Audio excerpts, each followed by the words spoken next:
Hey everyone, it's me, Arthur Kade. First of all, Alice, you look gorgeous tonight. Thank you. Beautiful dress. This movie, ton of fun. Talking to me about working with Matthew and having the great Neil LaBute directing. It's going to be awesome.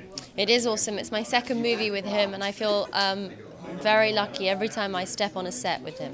I love this movie because it's not just a regular kind of romantic comedy. It's more of a buddy caper mixture with two people we have no idea what's going on. You know, it's interesting because we have bromances and we have like girl movies, like friend movies, but we don't have that many movies about a male-female relationship because, you know, they can be complex and fraught. But with these two characters, you know, there's no romance. There's a genuine friendship between them. And I feel the same about Matthew in real life. Like, he's just he's a funny man.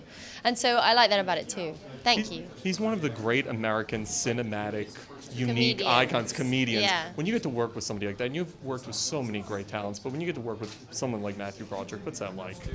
You know, this was a good one for me. It was a really special experience because in a movie there's a lot of downtime and also there's a lot of, you know, there can be tension, and not that there was too much on this because Neil keeps a pretty chilled set, but Matthew's just funny consistently. You know, he's funny. He's got that New York humor and he just kind of has it. And so I'm lucky to know him. We're friends on WhatsApp.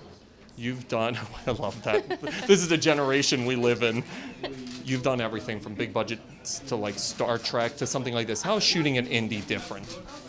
You know, it's interesting. I went to the Whitney, you know, the new Whitney down in, in the meatpacking. It was incredible museum. It took my breath away. And there was a quote in there about when things get too complicated, we want to simplify them. And I think that, you know, cinema has become very big and complicated and dramatic and amazing and action-packed. And this is a simple movie, almost like Neil said, like a 60s movie that could star Jack Lemmon. And so it's nice to turn back and do something that is story-driven and relationship-driven and simple.